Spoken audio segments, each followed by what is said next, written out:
I'm so silly, I know. But I'm excited because it's Space Week. Okay, that's no moon. Oh, wait, it is. Which way? This way? Okay, there we go. Saturn's moon, can you see it? It resembles the space station. So you can see it has a crater, and it looks like the space station. That's pretty amazing. That is pretty cool. I want to show you some cool stuff here on Studies Weekly about the moon. I'm going to scooch you up here. So here's something really cool. We've got watching the sky, and look at what I just found. We could read the article like this. Sure, we could. Or, do you see this little box up here? It says reader mode. Do you see that? It's right next to the title, reader mode. Look what happens when I click it. We've got like a full page, so that's really neat. And you could still, you can still play it and everything like that. I love that. All right, we have the moon, which is pretty cool. And the moon does some awesome stuff. The moon is in charge of, well, they're not really in charge, I guess, but it affects our tides in the oceans. The tides go in and out because of the gravity of the moon. Remember, everything has gravity. Everything, if it has mass, it has gravity. You have less mass than me, obviously, so you have less gravity than me. A moon is huge. So a moon has a lot more gravity than I do, and it's able to affect the tides. Now here they're talking about the moon phases. Now these aren't this is not a full moon phase because the moon phase is 28 days. So you'll see slight differences from day 1 to day 28. But they've condensed this to make it a little bit easier to understand. And here they're starting with a new moon. It's just shadow, and it looks like there's no moon at all. So not that one. Oh, it's this one right here. This is the new moon where it's just shadow. Now the moon does not change. The moon stays the same. And what we see is the shadow of the Earth. The Earth is putting a shadow on the moon every month. So every month you're seeing the Earth's shadow. Something really cool to think about. I have a question for you. Where does the moonlight come from? So you see on a full moon, there's a lot of light there. Where's that light come from? Where does that moon glow come from? If you don't know, pause this video, go and research it. I suggest going to the NASA website, find out where does the moonlight come from, and then come back to me. Okay, are you ready? There is no real moonlight. It's actually sunlight. The moon's surface is like silvery and shiny, and the moon rocks, they're very reflective. So when the sunlight hits the moon, it reflects back onto us. So we're actually seeing sunlight in the moon. And I like to joke because I get sunburn at midnight. If I'm outside in the moonlight, I joke around and saying that I will get a sunburn because technically it is still sunlight. That's because I don't have enough melanin. I wish I did, but I have to spend a lot of money on SPF to counteract the fact that I'm lacking my melanin. But the moon cycle starts with a new moon, and at the end of the cycle, it goes over here to the full moon. It's a big white circle, like a silver dollar. Here is the full moon. They are exact opposites. Okay, so a new moon is completely in shadow, and a full moon, we've got completely in light. There's no shadow there. But then we have the gibbous, the crescent moon. The gibbous says more than a half circle, but less than a full one. The crescent says more than no moon at all, but less than a half circle. So which one of these could they be referring to? Well, let's look back and read it again. A gibbous moon, it says more than a half circle, but less than a full one. So look for a moon that's more than a half circle but less than a full one. That would be a gibbous. Well, this has more than half of shadow, and this one has more than half of light. So which one's gibbous? I don't know. Or maybe it's this one. I don't know. Well, these are the half, right? These are the new moon, full moon. These are the half moon. So we have 4 of these. So let's see what we can find. Let's go back and get it again. Gibbous says more than a half circle, but less than a full one. And crescent says more than no moon at all, but less than a half circle. More than no moon at all. So here's no moon at all. Is this more than no moon at all? Yes, but this is also more than no moon at all. So here's what I'm finding. This picture isn't quite helping me understand this. I'm a little confused. So what should I do? Just jump ahead and ignore it? Maybe I can find some more information about which is which, like what exactly is a gibbous moon and what exactly is a crescent moon. And then we've got the words waxing and waning. When something is waxing, it's getting bigger every night. And when something is waning, it's getting smaller every night. In order to help me remember waxing and waning, I think of waxing as when you're waxing a car, you're putting the wax on the car, right? Or if you're waxing a floor too, you're putting the wax on and you're making that car shiny. So when you're waxing something, you're adding to it. You're waxing, you're adding it. When it's waning, it's getting smaller every night. So I think of a rain cloud. And as that rain cloud is raining, it's going to get smaller and smaller, right? Because as the rain falls away, that cloud's going to get smaller and smaller. So when we start from a full moon, we say that the moon, that means the moon's light. The moon is getting smaller. So from the full moon, it is waning away. It's waning. When we start at the new moon, the completely in shadow moon, and we're getting light, we're adding light. When we add light, we say that we're adding moon. The moon is showing. The moon is getting bigger. So that is waxing. We are adding wax to the car. We're adding more wax to the car because we want to make that car super shiny. See that? We waxed the moon. We added wax to it to make it super shiny. So waxing is adding shine, and waning is when that rain cloud rains, and the cloud, if you think of the moon as a cloud, it's getting smaller and smaller and smaller. Okay, so now that we've talked about that, let's see if we can use that new information that we just learned and fit it with that gibbous and that crescent. Let's see if that helps. Let's go to the crescent moon, because a crescent moon, you've probably seen it before, and it looks like a little smile. It's like, that's called a crescent moon. Or if you ever have one of those little breads at dinner time, it's like a crescent roll. It looks like that as a crescent. So we're not talking about the shadow here.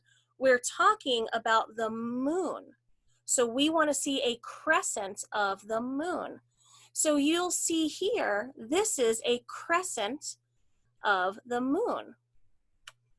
Now, when we're talking about a gibbous moon, again, we're talking about a gibbous moon, not a gibbous shadow. A gibbous moon is more than half of a circle, okay? So we want, that would be half, that would be half. Is this more than half of the moon? No, that's more than half of the shadow. Is this more than half of the moon? Yep. How about this one? Yes, these are both more than half of a moon. So we have 2 gibbous moons. We have a gibbous waning, and then we have a gibbous waxing. So you can have a gibbous waning and a gibbous waxing. And you can have a crescent moon that is a waning crescent, and you can have a crescent moon that is a waxing moon. And here we call these half moons. New moon, full moon, half moon, half moon. Okay, so it would be really helpful if you were to maybe research and look for some more information about the full cycle of the moons, the full moon cycle. Let's look at, close this out. And let's see if there are any bonus sources that can kind of help us with understanding the moon cycles. Maybe they have sources here. Maybe we need to go and Google it. That would work as well. Loading, loading, loading. Yes, my page is loading. Loading, loading, loading. Let's go. Okay, here we go. So I don't see anything about the moon cycles here, but I see some pictures, some photographs from the Hubble telescope, which is really cool. A sky full of glittering jewels. You are not going to believe this. You are not going to believe this. Hold on. I'm going to show you something. Are you ready to see this? I'm going to stop my share. All right, wait, you're watching it in progress. I'm changing my background because I already had this planned out for you. Look at that! It's just like what we saw. Let me get smaller again, hold on. Share my screen again. I already had this planned for you. How cool is that? So my background right now is from the Space Telescope. This is from the Hubble telescope, but here's why this is important to me. Makes me think of you. Let me show you. There it is. Okay, so here's why I picked this background. This image is from the Hubble Space Telescope, and it's like a cluster of stars, and its name is NGC 3201. But what it is it's a gathering of hundreds of thousands of stars bound together by gravity. And it kind of makes me think of our class. It really does. So look how the stars, they're all different. Some are bigger, some are smaller. They're different colors. But is any one of those more amazing than the last? They look equally beautiful, equally amazing. And some of them are bright because they're close up. Some of them are further back. They're all over the place because, you know, the stars are in different distances. Like we are right now. We're all in our different homes. But the stars are grouped together by gravity. And that's kind of like us. But instead of gravity, it's like love, right? Because we truly care about each other.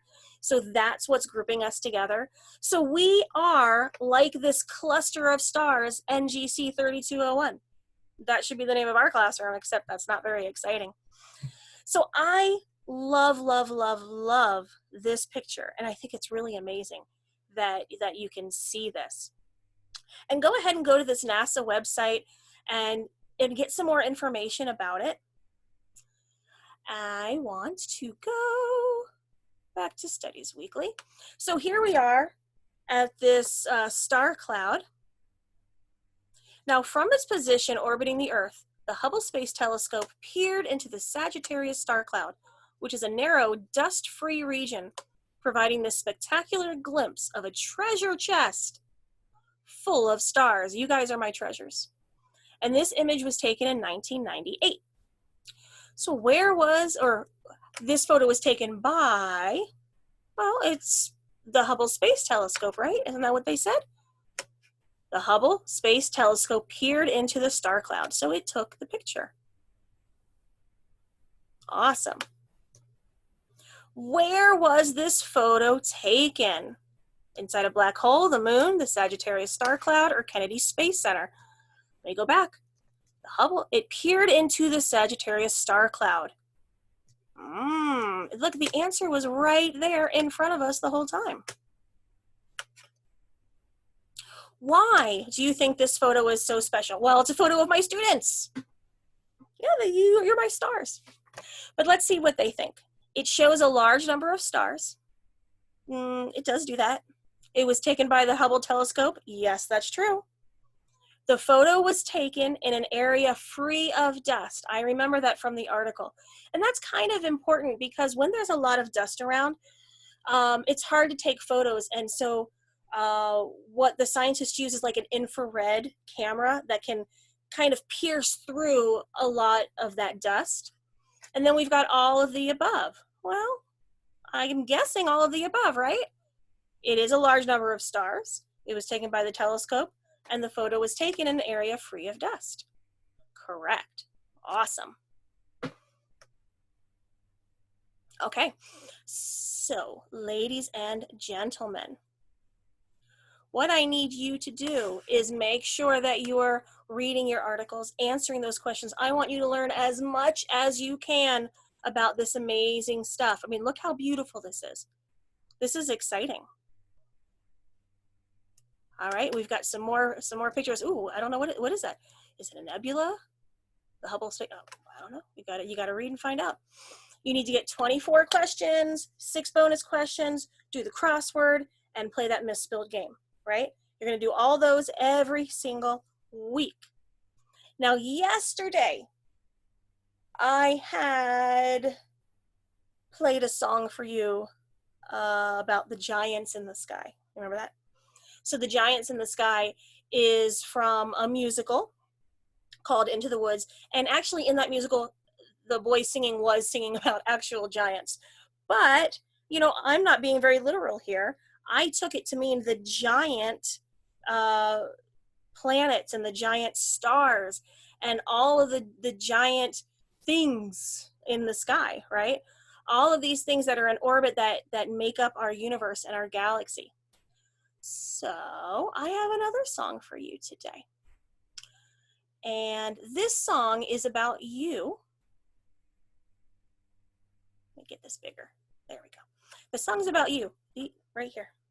Let's see. You know when you guys are watching a show or a movie and you're like, that's me, mood, same. Pick one. Which one are you? That one's big and bright. I like these. This might be called twin stars, or maybe this one. When they have the same gravity that holds them together, they're called twin stars. That's really cool. So I have something for you. And I didn't really prepare it. I'm just throwing it together. So please, if it's terrible, I'm sorry. You light up like a light, right up like a light. You'll flicker then flare up. All the world's gonna stare up. Looking down, we'll never see you. Try the sky, 'cause that'll be you. In all of the world so far, you are the greatest, greatest star. I love you.